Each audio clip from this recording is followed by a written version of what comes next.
Bow build number 2, the most expensive thing Hoyt makes. RX8 Ultra in the beautiful new Tombstone.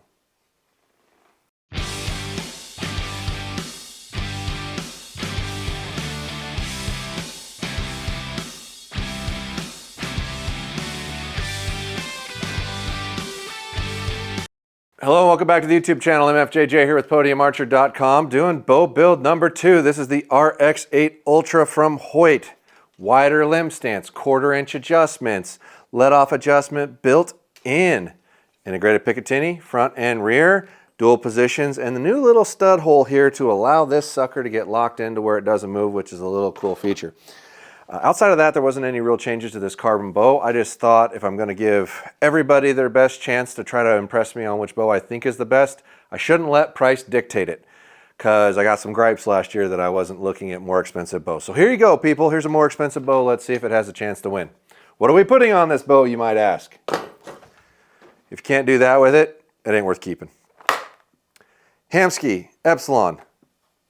Matthews approved, but not Matthews approved, because we're using my little one-piece bracket, because I don't care for the 2-piece bolt together thing that these guys make.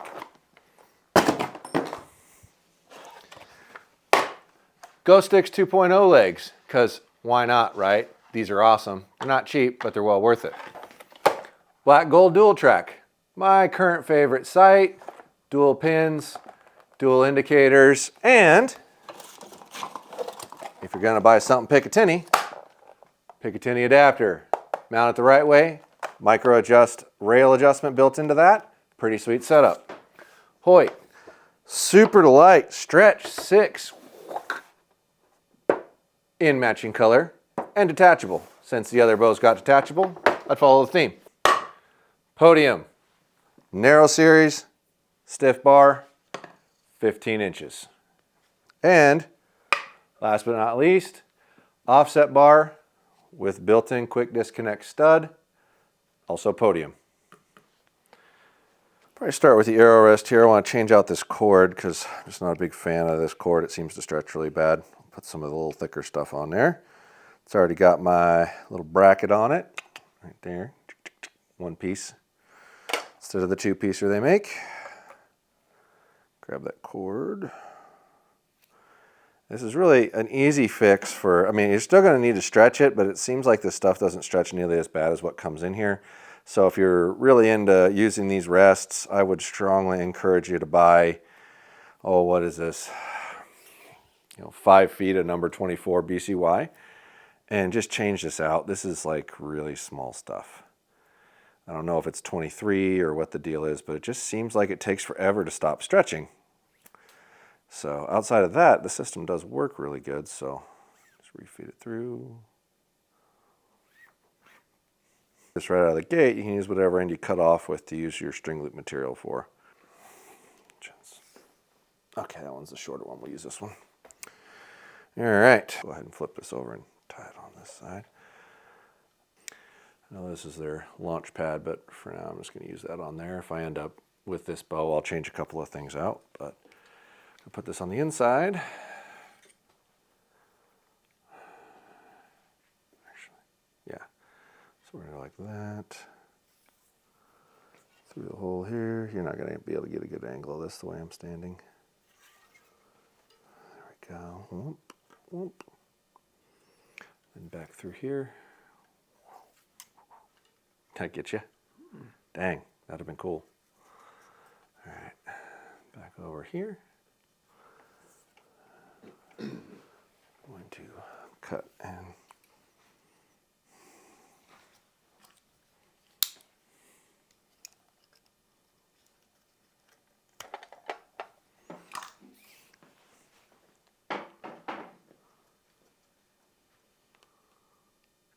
fan that out a little bit. Oh, fire. I didn't grab a fire stick. Oh, there you go. Look at you. Leave it to you to be the observant one. And Team Ramrod over here. Okay.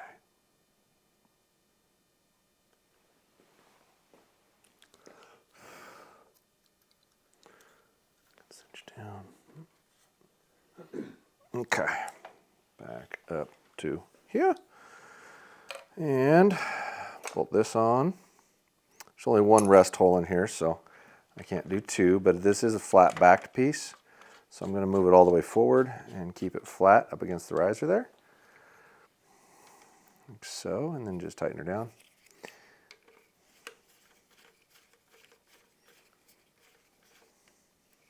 That does still fit good and snug in there. Their systems of quivers won't be in the way at all. It'll still clear really good. Left to right wise, that looks like a really good starting position. So I'll leave that right where it is. I won't mess with that. Grab our little football. Move this over. There we go.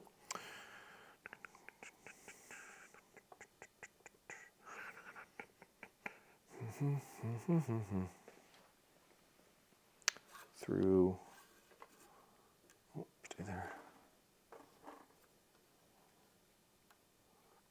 Over there. Oh, come on. Stay in there. There we go. All right.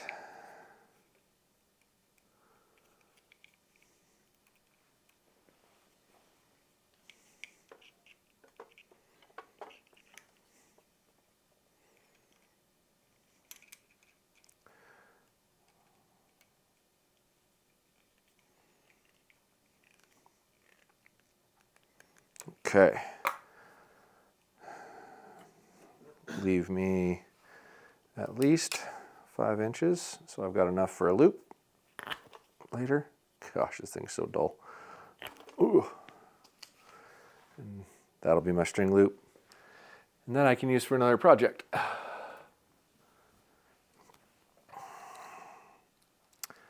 Flat out melt it so it doesn't get all fuzzy on me. And try to give you a better angle of what I do with this when I'm done. I get in here like that? Yeah, there we go. So you can kind of see what I'm doing. So there's nothing special here. Just looping and pulling the same direction over and over. Kind of makes like a braid looking thing. But I'm just trying to consume this extra 5 inches in here, so I have room for a string loop later.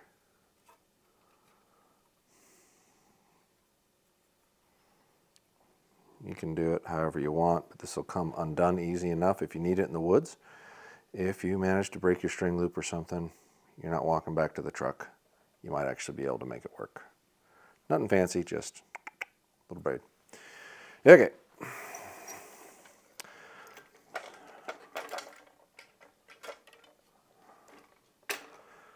Next thing, since I got it out, I'll go ahead and put this on because it's a little easier with the knot and the jig.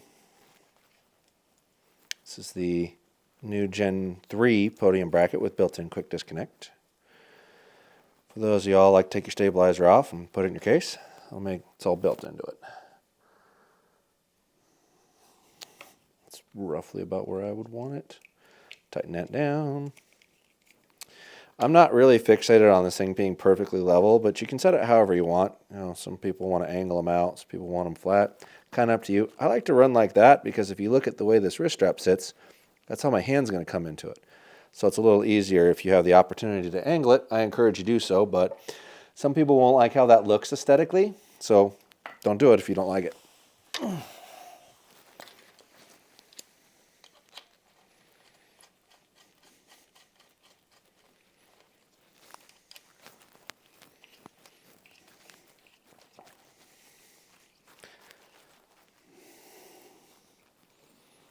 Oops. Try not to round off your screw when you tighten it. I might have. I'll have to replace that later.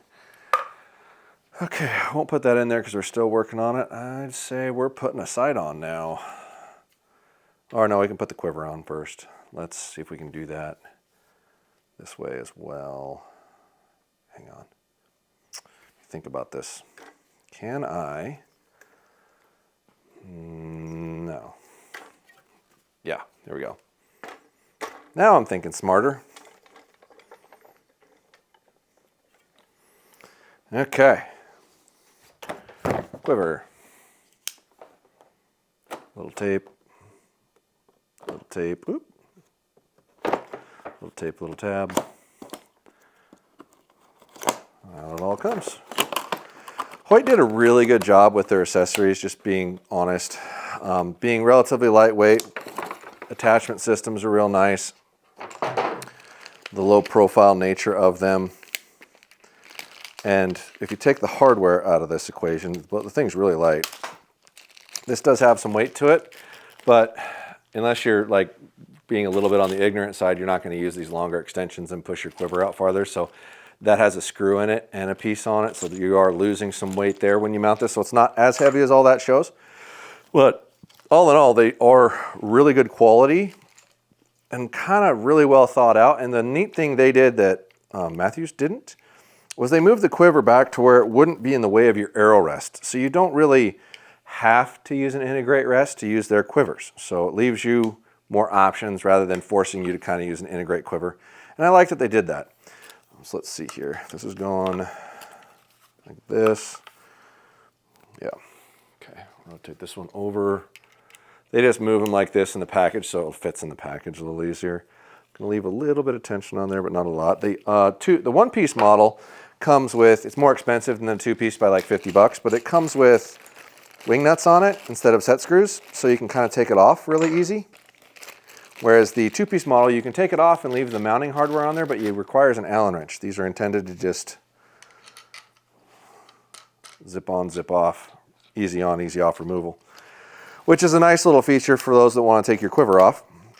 Traditionally, I use quivers that don't come off because I think when you balance the bow accurately, it actually shoots better with the quiver on. However, for my testing, I wanted to be able to remove all the quivers so I could shoot with no quiver for my initial testing.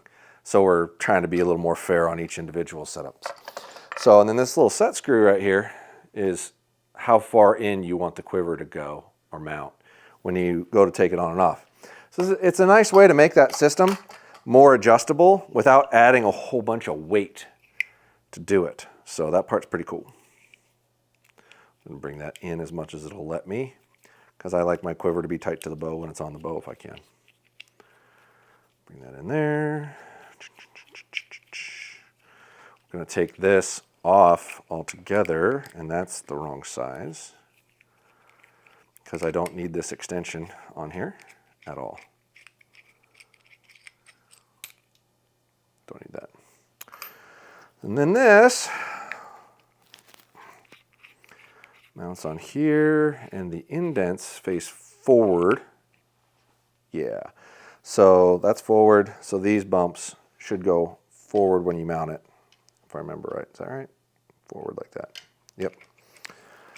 We'll see if I did this right when I get done, but screw it in like that. And then this part always stays on the bow. So when you take your quiver off, you're not eliminating this weight. This is always on here. That being said, these aren't heavy. It's a steel screw, another small steel screw, and an aluminum chassis. And when you take this off, it reduces it by like a third, because this screw and that piece are some weight that's measurable by any means. Go ahead and take this off. The other option that they do have nicely integrated on here is their offset, or not their offset bar, their V-bar bracket, or they call it an SL bracket. So if you're going to use 2 bars on your system, it's a really great way to go about it, and it's light. Did I grab the wrong hole? No, I got the right one. There we go. It's light. Like it's the lightest V-bar bracket I've actually ever seen for a bow. It weighs less than any other one, so it's a really nice little feature, and that mounts right here if you're going to use that. We'll go ahead and switch to this, move that screw, and then we'll try to slide the quiver on. And because this is going to make my life easier, I am going to do this. Bring this all the way in. Yeah, that's them.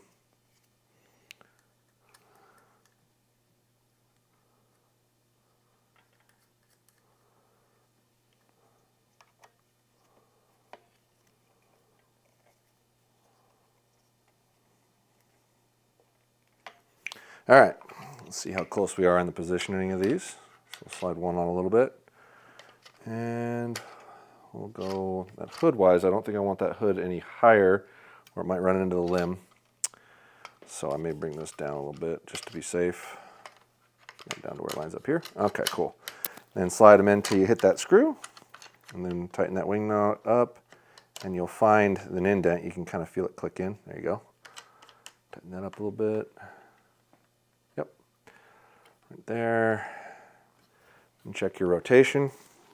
Yeah, that's perfect. Let's go ahead and tighten that down a little bit.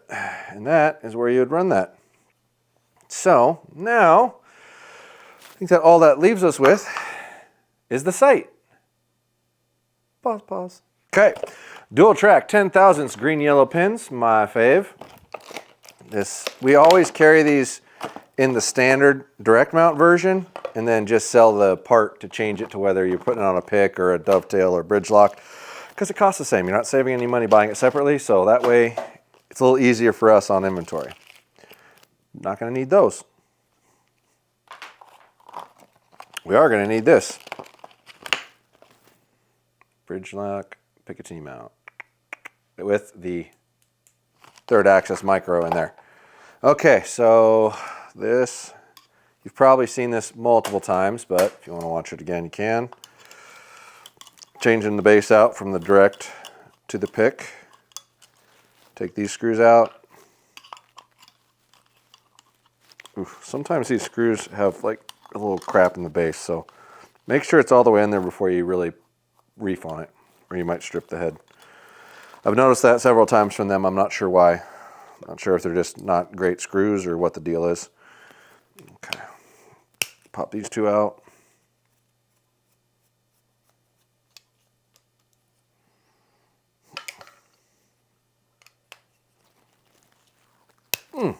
Got it. Okay, now we got that off. We're going to move this, because when you're doing a pick or a bridge lock, you got to move everything to the right of ways. So to be safe, I'm going to move it all the way over to the right here in that position. There. Get it in most of the way, but don't reef on it, or you might not get the other one to line up right. That one. Screw it in.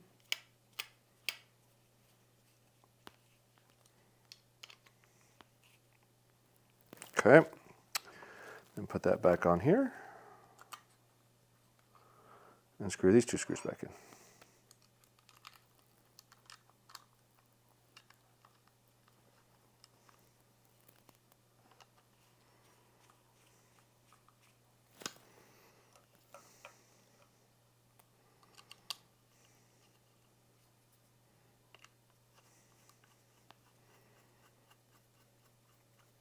No need to reef that down because we're going to adjust that.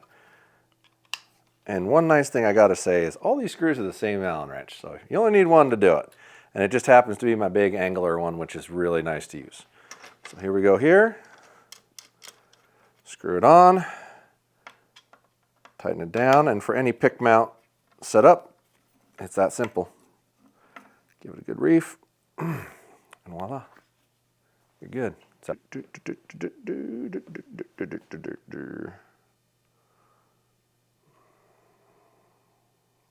That's easy. Push this a little bit. And that is just so easy. Make sure that's not pushing on that. Okay, so we're a little off there, but since we didn't tighten this stuff down, we should be able to just adjust this screw from this side. Turn around all my stuff here.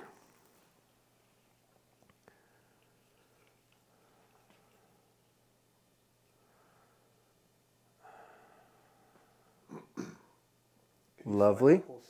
Okay, so that's level. This needs to come up just a little bit. So we're just a little bit out again. You can get that last little movement here.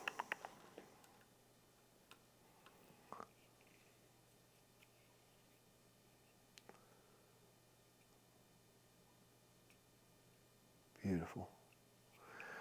All right, tighten that down there.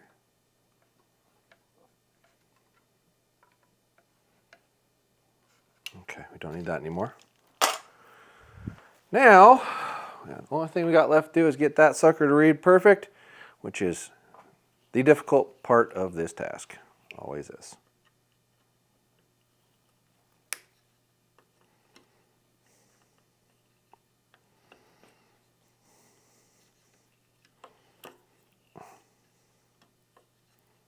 Come on.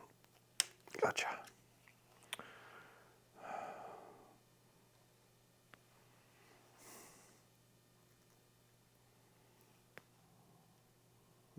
Too much?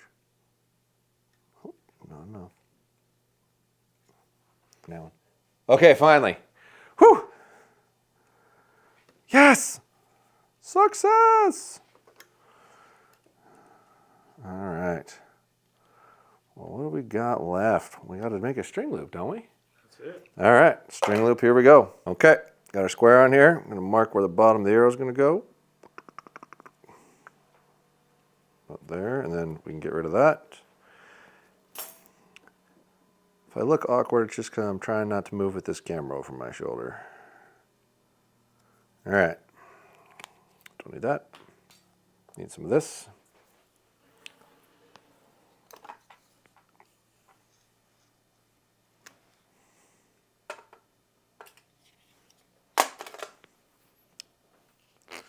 Wax it, wax it, wax it.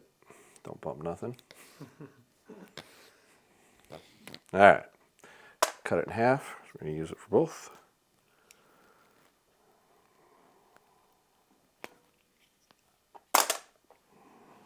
Set that half down there. Okay. This is the triple knot, quote unquote.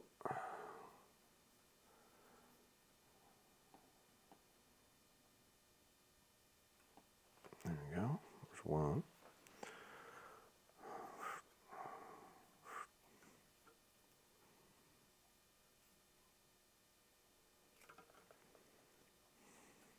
Oops.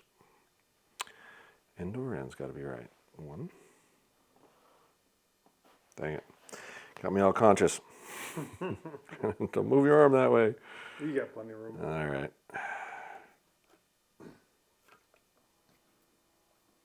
One, two, and one more on the top. One, two.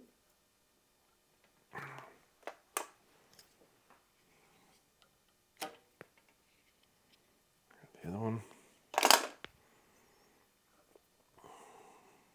One, two.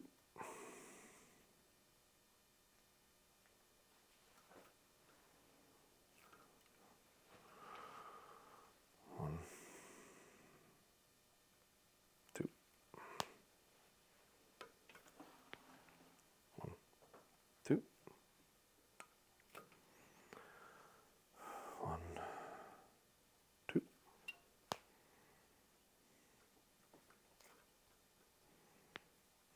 One, two. Okay.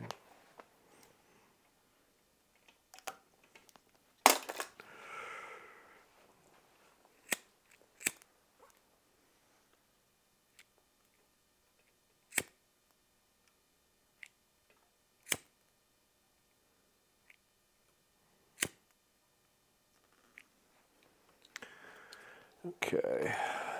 And We'll grab them both. just in case. Just because. Okay, there's inches. That's 2, so we're going to 6 and a half. So that's 4.5 inches.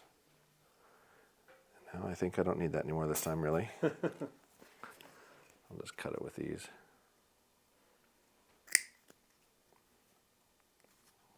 Okay. Fray this out real good.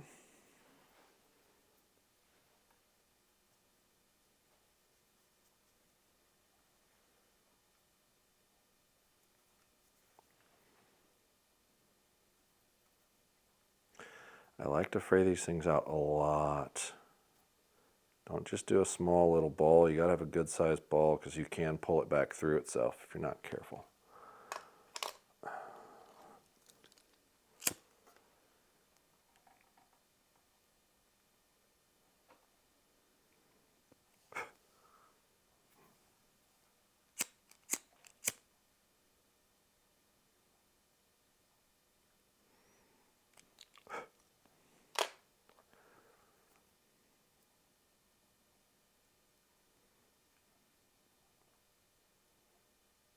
Feels cool enough. Good.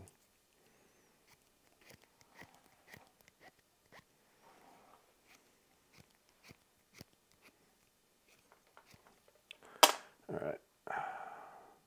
Okay, start on the back side of the string, bring the material towards you, around to the back side of the material, loop around it, come back to you, over the string, and through the hole.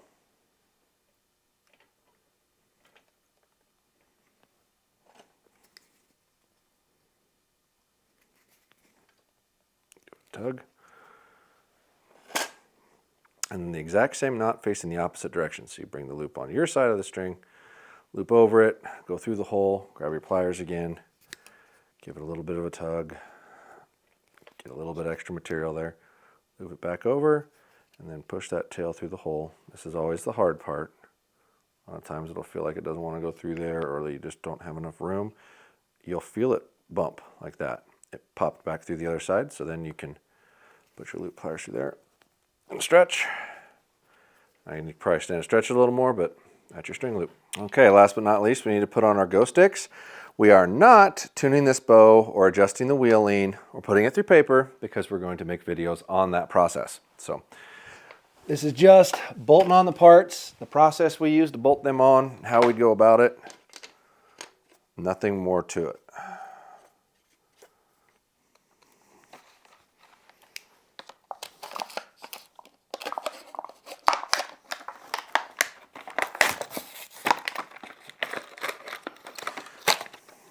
So, this little stud here, oh, dang it, screw and washer, and I think I dropped a little screw there. This goes on your stabilizer, or whatever you want to call this little piece they provide on the bow already, which adds some weight to the bow. This is the mount stud that keeps the limb legs, or the go sticks, square. Screw that in there. Do not exceed 25 pounds of torque. Yeah, it feels like 25. Okay, drop that back into there. That Allen, I will probably kick these legs out, just so they're out of my way. That's part of what makes these so cool, is they move so easily and quick, but they always stay on the bow. So I'll tighten that back up around that piece. Keep going, keep going, keep going. And then give it a good firm tweak. That stops it from rotating out of square. So it's not perfectly tight on there by any means, but it's there so you can reef on it a little bit. I think if you were going to do that, you'd probably make it exact, but either way, it's not going to hurt anything. All right, and then these, you just push it in, or sorry, you push that in, rotate it forward, rotate it backward. You can kick them out of the way completely, or rotate them forward, and your stabilizer's already sitting forward like that. This guy goes in here. You don't have to put that back on, but if you want to, or if you wanted to mount your bow or your stabilizer down lower, you can. I want to leave it up there because I want to move the weight this way a little bit.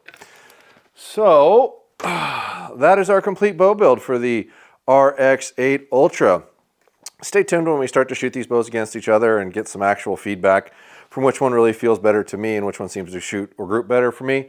We'll probably put them through some mutual tests after we get the length set and everything. We will do some tuning videos with these as well, so you'll see wheeling, adjustability, things like that, of that nature. Comment down below on what else you'd like to see in these videos, or videos of similar things. We are working on some basic 101 videos, so please comment me, message me, preferably over Instagram, and send me the videos you'd like to see me make that are basic, like really basic, for people who don't know what they're doing at all, or don't even really hardly understand the terminology of the archery stuff, because I don't find good information out there for that. And I think my channel's at the size that that might actually get circulated well for people, so they can learn a little bit more and skip some of those first steps or crude things, or maybe feel a little more educated when they walk into a shop and start asking questions about what bow they want. That's kind of the purpose. So I need your feedback for that, folks. Hey, coupon code MFJJ to save a little money. Thanks for watching.